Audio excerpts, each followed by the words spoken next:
Silva. Alô, meus amores, um grande abraço. Mais uma vez já estamos de volta. Hoje é uma quinta-feira, dia 9 de dezembro.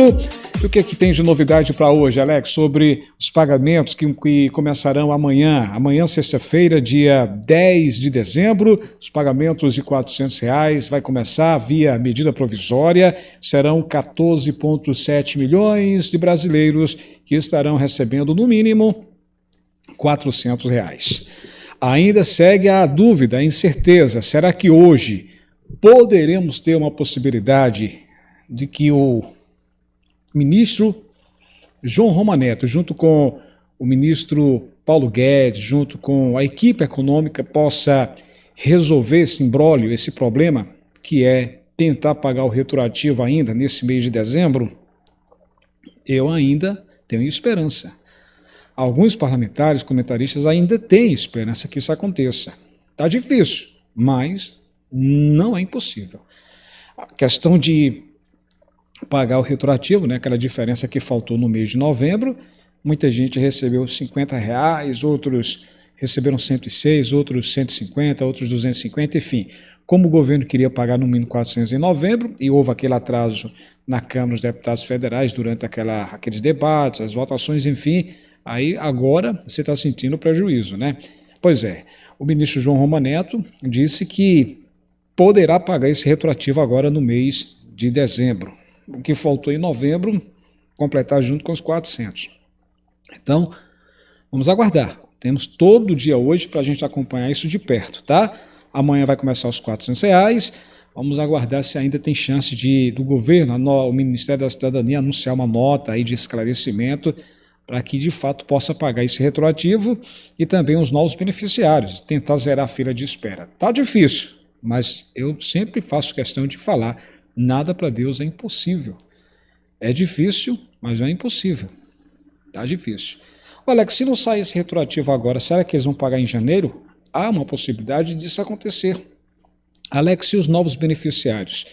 Se essa fila de espera não for zerada agora, tem 1,5 milhão de pessoas, o governo quer pagar 17 milhões. Porém, se não acontecer isso agora, para dezembro, os novos beneficiários do Auxílio Brasil, aqueles que estão na fila de espera, as mães, chefes, que têm CAD único, mas estão fora do antigo Bolsa Família, os novos beneficiários, enfim, o retroativo, se não acontecer agora, não sair de fato nesse mês de dezembro, há uma possibilidade disso acontecer no próximo mês?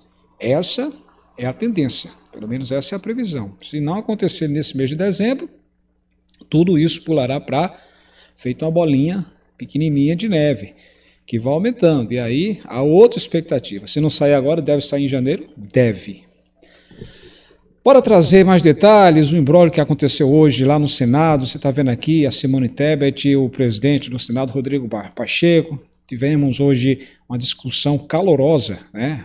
Na verdade, não foi hoje, foi ontem, uma discussão calorosa, inclusive a senadora, ela que é pré-candidata a presidente, é pré-candidata, ela chegou a falar o seguinte, abre aspas, nunca vi um presidente do Senado fazer o que o Rodrigo Pacheco fez. Palavras da senadora a Simone Tebet. Ela afirmou e está incomodada com a discussão e promulgação da PEC dos precatórios. Vou explicar a você por que ela deu essa declaração. Deixa eu mostrar logo agora qual é o problema, toda a discussão que está acontecendo com essa PEC. Alex, pense numa PEC abençoada. Bora lá, vamos entender aqui. O que é que está acontecendo? Está vendo aqui a pressão por gastos? Esse é o gráfico. O gráfico diz o seguinte, a pressão por gastos é maior que espaço aberto no orçamento.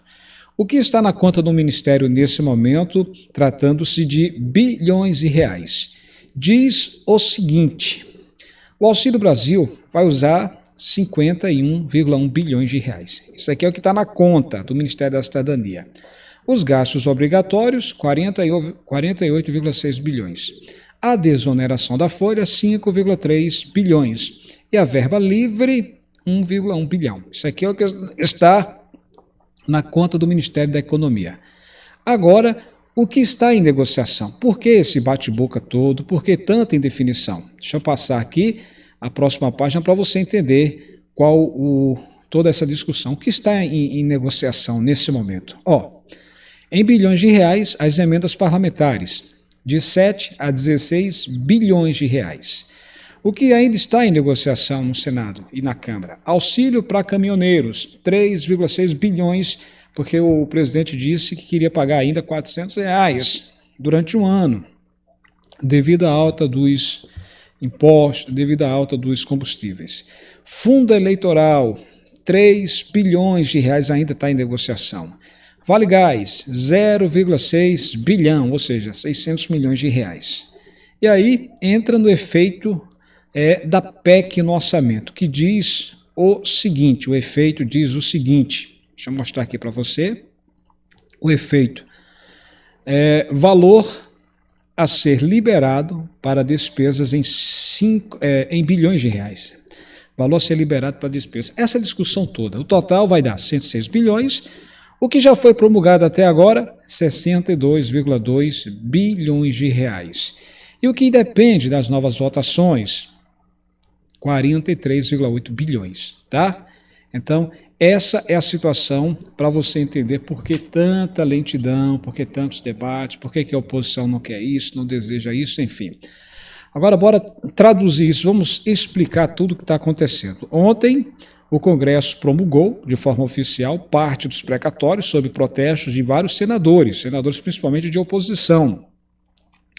Inclusive, ontem a sessão foi marcada por forte discussão entre os presidenciáveis Simone Tebet e Rodrigo Pacheco, que chefia o Senado.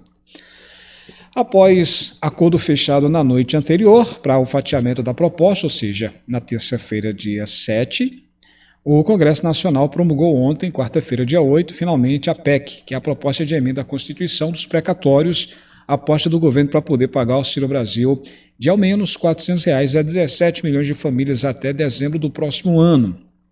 Aí entraria aqueles valores que o governo deseja pagar de forma permanente. Aí já é outro debate que a gente está acompanhando. Bem, o trecho a ser promulgado, no entanto, garante apenas parte do espaço necessário no orçamento para atender às despesas extras previstas para o ano que vem, incluindo aí o novo programa social. As partes em comum promulgadas abrem uma folga de 62,2 bilhões de reais no próximo ano.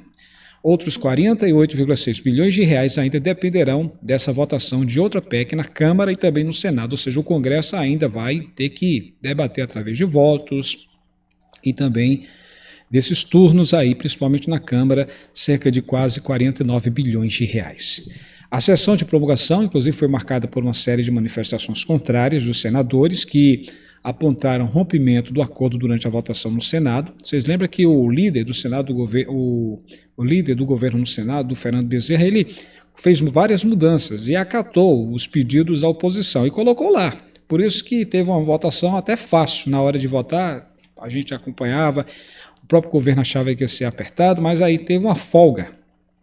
Bem, os parlamentares questionaram a promulgação de 2 artigos sem as alterações feitas pelos senadores, que retiram a vinculação dos gastos pelo governo federal. Assim, alegam que a PEC poderia abrir brecha para o governo gastar livremente os recursos. E aí teve muito bate-boca. Ao deixar a Câmara, ontem, quarta-feira, o presidente Arthur Lira ele afirmou que há toda uma boa vontade da Câmara, dos deputados, de produzir um texto que foi feito e um acordo que foi feito com o presidente Rodrigo Pacheco só para a promulgação do que tinha do texto convergente. Ele disse o seguinte: nós não usamos a PEC dos precatórios para fins eleitoreiros.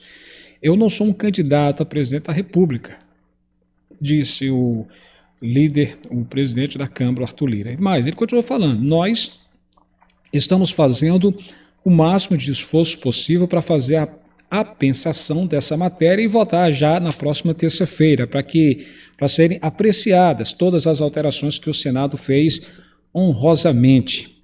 E ele continuou, disse, agora o fato da Câmara fazer um texto, o Senado não é obrigado a concordar e a Câmara, no mérito, não tem nenhum acordo de manutenção do texto do Senado. O que há é uma boa vontade tanto da presidência quanto dos deputados de analisar as alterações feitas pelo Senado e votar já na próxima terça-feira direto no plenário. Foi o acordo que foi feito. Fecha aspas. Bem, a PEC dos precatórios que foi aprovada na Câmara alterava a regra de cálculo do teto de gastos que limita o avanço das despesas à inflação e fixava um limite para o pagamento de dívidas judiciais da União, contra as quais já não cabe mais recurso.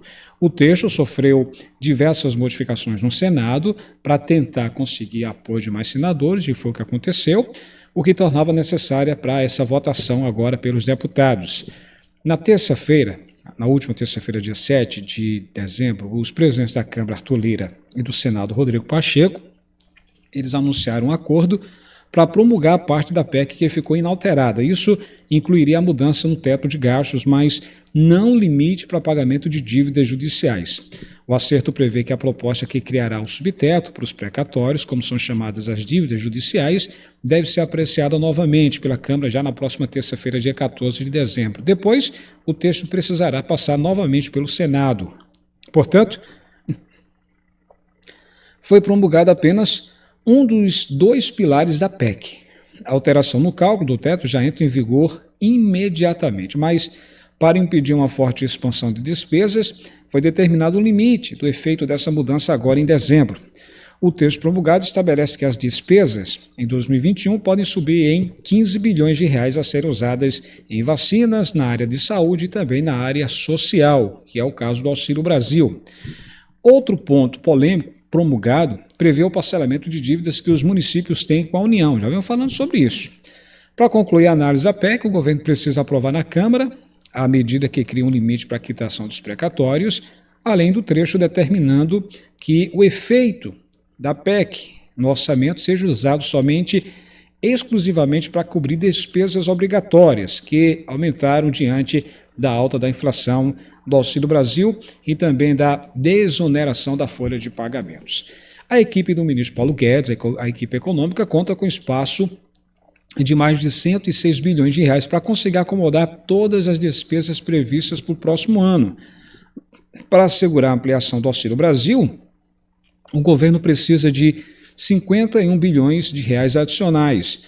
Outros 48 bilhões de reais serão destinados à correção de benefícios sociais pela inflação, a ampliação do teto de gastos e outros poderes devido à mudança na regra e ao ajuste nos mínimos constitucionais de saúde e também educação.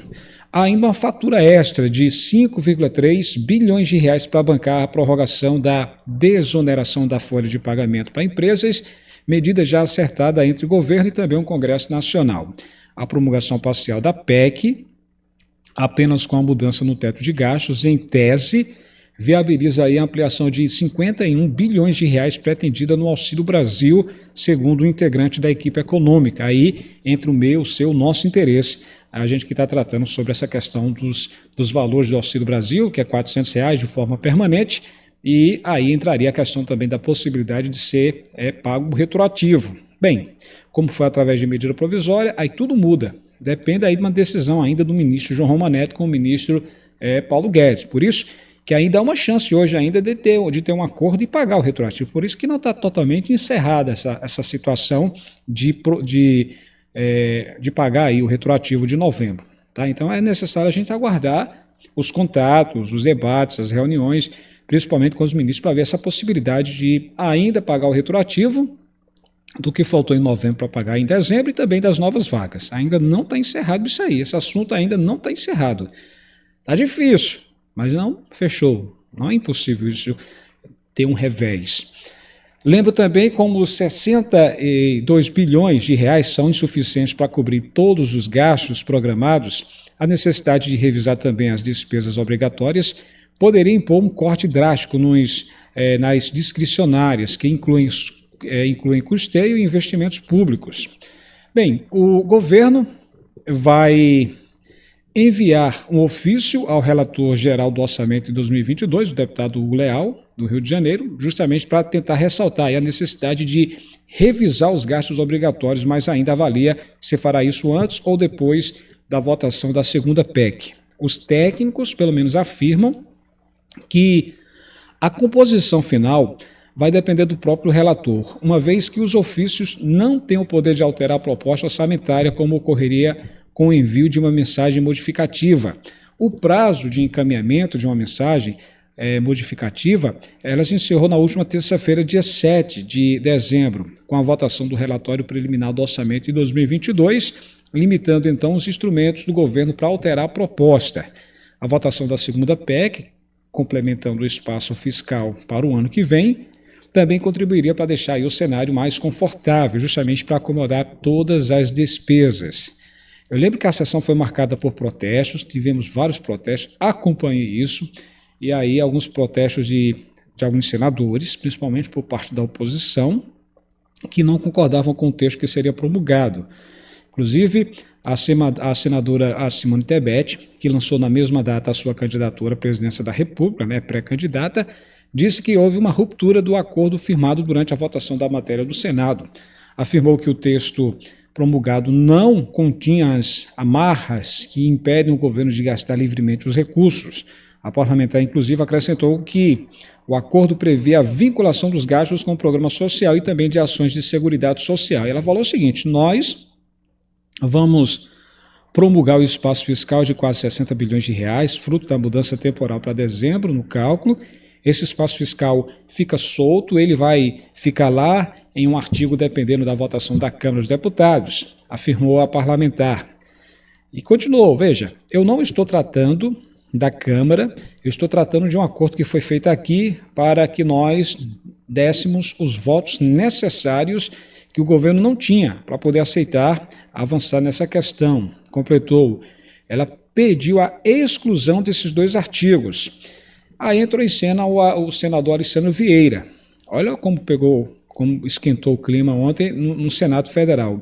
O senador Alessandro Vieira, de Sergipe, ele afirmou que seria legal promulgar a parte de consenso entre as duas casas. No entanto, apontou que os ajustes redacionais feitos para adequar o texto final resultaram em mudanças de mérito. E ele falou o seguinte: o que não cabe no ajuste redacional pós-aprovação é mudar o conteúdo aprovado no Senado. Em seguida, houve uma forte discussão entre a Simone Tebet e o presidente Rodrigo Pacheco, também pré-candidato aí à presidência da República. Lamento muito de Vossa Excelência não ter honrado o compromisso feito com os líderes dessa casa. Nós, sob o seu aval, garantimos os votos para o presidente da República e o governo, no compromisso avalizado por Vossa Excelência, que não iria fatiar, disse a senadora Simone. Pacheco depois respondeu que não havia feito acordo nenhum com a senadora e levantou hipóteses de que a manifestação da senadora Simone Tebet tinha cunho eleitoral. E aí foi dito o seguinte: eu não estou conhecendo a sua arguição de descumprimento de acordo. Não é possível que a gente fique o tempo inteiro em discussão política com cunho, sei lá, o que inclusive é eleitoral, para poder desmoralizar senador dessa casa. Eu não vou polemizar mais, completou. Por causa da discussão no plenário, quando muitos questionaram a possibilidade dos deputados federais ignorarem as mudanças dos senadores, aí o presidente da Câmara, Arthur Lira, se recusou a fazer o discurso que havia programado. Arthur Lira também estava presente acompanhando a sessão. E aí foi dito o seguinte: senhor presidente Rodrigo Pacheco, eu queria lhe pedir permissão, eu não vou ler o meu discurso, que estava pronto, que está em cima da mesa, por achar que ele ficou desconectado com o momento que vivemos no plenário do Senado Federal, com 1000 desculpas, afirmou, e em seguida acrescentou que vai colocar em pauta na próxima terça-feira a votação da PEC apensada, como havia sido comprometido. Após a sessão, o líder do governo, Fernando Bezerra, esse guerreiro que tentou e conseguiu os votos, fez várias mudanças, ele afirmou que há uma sinalização dos deputados de que dois itens alterados pelos senadores serão acatados. Um deles é a transformação do Auxílio Brasil em programa permanente, que aí é que muita gente fica perguntando, né, a mudança que deve ter unanimidade? Os senadores e os parlamentares, eles são unânimes e aceitam isso, que o Auxílio Brasil vai ser um programa permanente. Já é um programa permanente, mas de forma legal precisa passar por essa votação agora em 2 turnos na Câmara. O outro ponto é a vinculação, que é um item que se tornou essencial para senadores e motivo da discussão.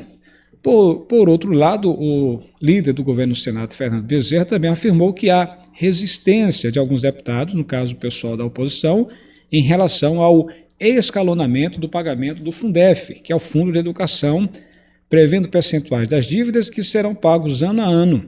Os parlamentares argumentam que seria mais adequado abrir margem de manobra para o Tesouro arcar com essas dívidas de acordo com as circunstâncias. No entanto, esse encaminhamento já foi aprovado pela Câmara dos Deputados. Então, são pontos promulgados que está gerando aí muitos debates, muitas discussões, e a gente sabe que tudo isso, se há unanimidade, se a Câmara e o Senado querem realmente que o Auxílio Brasil de R$400 vai ser permanente, então que as outras partes que estão gerando essa polêmica, que eles abram espaço e debatam, né?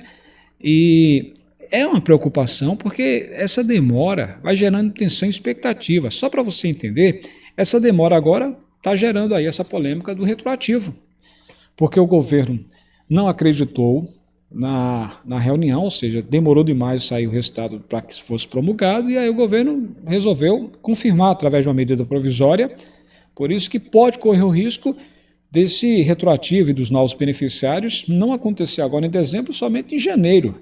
Só para você entender como está a situação. São muitos debates que acontecem e eu faço questão de perguntar, se você fosse parlamentar, deputado ou senador, e você soubesse que no final de toda essa história tem pessoas humildes, pessoas que não receberam, simplesmente não chegaram nem a receber R$100. Agora em novembro teve muita gente que recebeu R$48, e agora vê a chance que vai receber agora R$400 a partir de sexta-feira, dia 10, e também vê uma chance de pagar, pelo menos receber aquela diferença de novembro que faltou.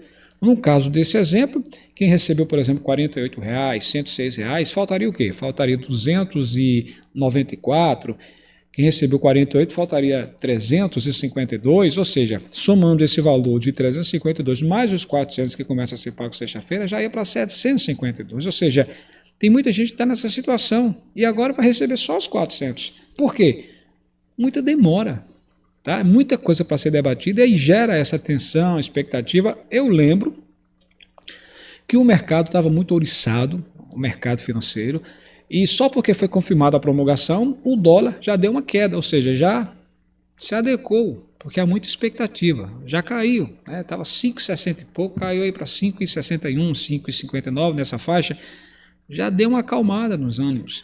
E é isso, a tensão, a expectativa gera depressão, ansiedade. Tem muita gente aí que queria e quer receber os 400 mais o retroativo.